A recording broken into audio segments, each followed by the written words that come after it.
수술을 잘 하는 병원도 사실 많지 않아요. 산부인과 선생님들 중 굉장히 이것도 생소해 하시는 분들이 많아요. 몰랐는데 나중에 발견하는 경우도 있어요. 뭔가의 시술이나 수술이 필요한 경우도 들 수 있습니다.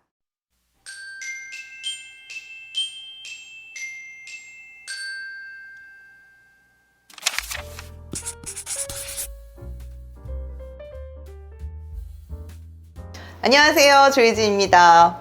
우리 소음순 수술은 정말 많이 들어봤어요. 그리고 관심 있는 분들도 워낙 많고 하니까 잘 알고 계신데, 대음순 수술 하면은 일단 대음순이라는 것 자체가 좀 생소할 뿐만 아니라 과연 어떻게 하는지, 내가 거기에 해당 사항이 되는지 잘 모르는 경우도 있고, 또 이런 대음순 수술에 대해서 알려져 있지도 않지만 수술을 잘 하는 병원도 사실 많지 않아요. 그래서 사실 저희 병원에서 많이 하고 있는 이런 대음순 수술과 또 어떤 사람이 필요한지에 대해서 오늘 이야기를 나눠보도록 하겠습니다. 대음순이 그럼 어딘가요? 라고 하는데, 우리 오히려 일반 여성들은 Y존 그래요. 사실 이건 의학적 텀은 아니에요. 그래서 Y 이렇게 돼 있는데, 이제 여성의 외음부를 Y존이라고 지칭을 한다면 이 Y의 양쪽에 해당하는 게 바로 대음순이에요. 즉 소음순 잘 알고 계시니까. 소음순이 어디냐? 질 입구를 감싸고 있는 두 장의 꽃잎 혹은 날개와 같은 얇은 조직을 우리 소음순이라 그러는데, 이 소음순 바깥쪽이 바로 대음순이고요. 여기에 이제 음모가 있고 지방층이 적절히 분포해서 약간 통통한 느낌을 받는 부분이, 즉 Y의 양측에 해당하는 부분이 바로 대음순이라고 할 수 있고요.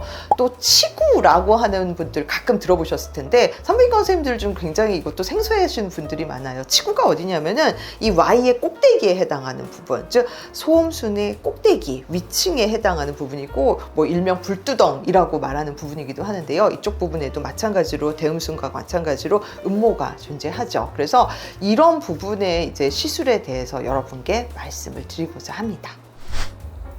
대음순 수술이 필요로 하는 경우 이제 몇 가지 케이스를 들 수 있는데, 첫 번째, 이제 과도한 가려움증으로 피부가 뭐 태선화를 거쳐서 비가역적인 손상이 이루어진 경우. 그러니까 뭘 해도 이 가려움증 해당 안 되는데 딱딱하게 반응도 형성되고 거북이 등껍질처럼 이미 손상이 많이 진행된 경우 들 수 있겠고요.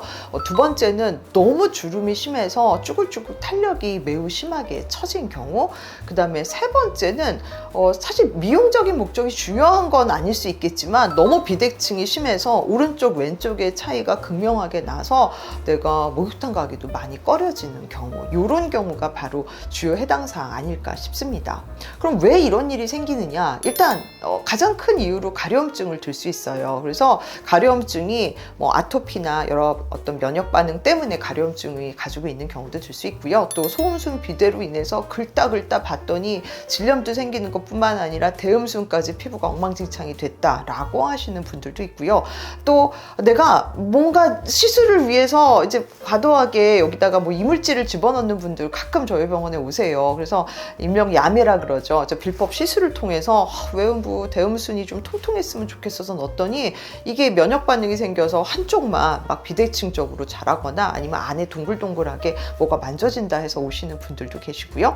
또 어떤 분은 내가 되게 뚱뚱했어, 너무 비만이었는데 이번에 너무 날씬해지고 났더니 양쪽 대음순이 축 늘어져가지고 이게 마치 닭벼슬처럼 걸어 다니는 것도 너무 창피하다라고 하시는 분들도 계십니다. 실제로 저희 병원에 선생님, 저는요 다른 거 필요 없고 사우나, 목욕탕 좀 편하게 갔으면 좋겠어요. 사실 사람들이 내 외모만 보는 거 아닌데도 여기에 이제 컴플렉스가 있는 여성들은 그런 게 굉장히 크게 다가오기도 합니다. 그래서 이런 식의 여러 문제가 있는 경우, 또 노화로 인해서 대음순이 너무 처지고 바람 빠진 것처럼 이렇게 탄력도 떨어지고 볼륨도 많이 감소한 경우, 바로 대음순의 시술을 생각하게 되죠. 사실 잘 몰랐는데 나중에 발견하는 경우도 있어요. 예를 들어서 뭐 왁싱을 내가 뜯었다 붙였다 이렇게 하는 걸 많이 했더니 피부가 어느샌가 쪼글쪼글해져. 우리 얼굴도 마찬가지잖아요. 예전에는 이렇게 얼굴에 쫙 붙였다가 쫙 필름처럼 떼는 이 팩이 유행을 했었는데, 그러다 보니까 피부 탄력도도 굉장히 떨어지고 또 피부 자극도 심하다. 그래서 요즘에는 얼굴에도 이렇게 떼었다 붙였다 하는 팩 잘 안 하잖아요. 마찬가지로 내가 이거 왁싱하기 위해서 떼었다 붙였다 하니까 피부가 쪼글쪼글 해졌다 하시는 분들도 있고요. 또 내가 문제가 있는지 몰랐어. 왜? 음모가 다 덮고 있잖아요. 근데 요즘에는 또 이제 비키니 제모가 거의 이제 일상이 되다 보니까 내가 제모를 했는데 선생님 너무 충격받았어요. 저는 제 외음부가, 제 Y존이 이렇게까지 생긴지 몰랐어요 하고 말씀하시는 분들도 꽤 있습니다. 그래서 어떻게 보면은 옛날에 몰랐는데 요즘 발견해서 내가 이게 뭔가를 해야겠다 느껴서 오시는 분들도 상당히 많은 게 현재 상황입니다. 그리고 사실 저희 병원에서 이 대음순 수술을 하는 가장 많은 빈도가 바로 대음순 가려움증이에요. 앞서 말씀드렸듯이 제가 대음순 가려움증에 대해서는 여러 번 말씀을 드렸는데요. 소음순 비대가 어떤 하나의 원인으로 시작되기도 하고요. 또 이런 거 아무것도 없는데 나는 이 외음부에 살이 너무 많아. 꼭 뚱뚱하다고 많은 게 아니에요. 치구, 대음순 할 거 없이 다 묻힐 정도로 너무 지방이 많이 분포돼 있어서 그래서 이제 가려움증이 생기는 경우도 있고요. 또 아토피라든가 어떤 여러 가지 알러지 반응 때문에 외음부 가려움이 심해서 이제 비가역적인 피부 손상으로 인해서 결국은 뭔가의 시술이나 수술이 필요한 경우도 들 수 있습니다.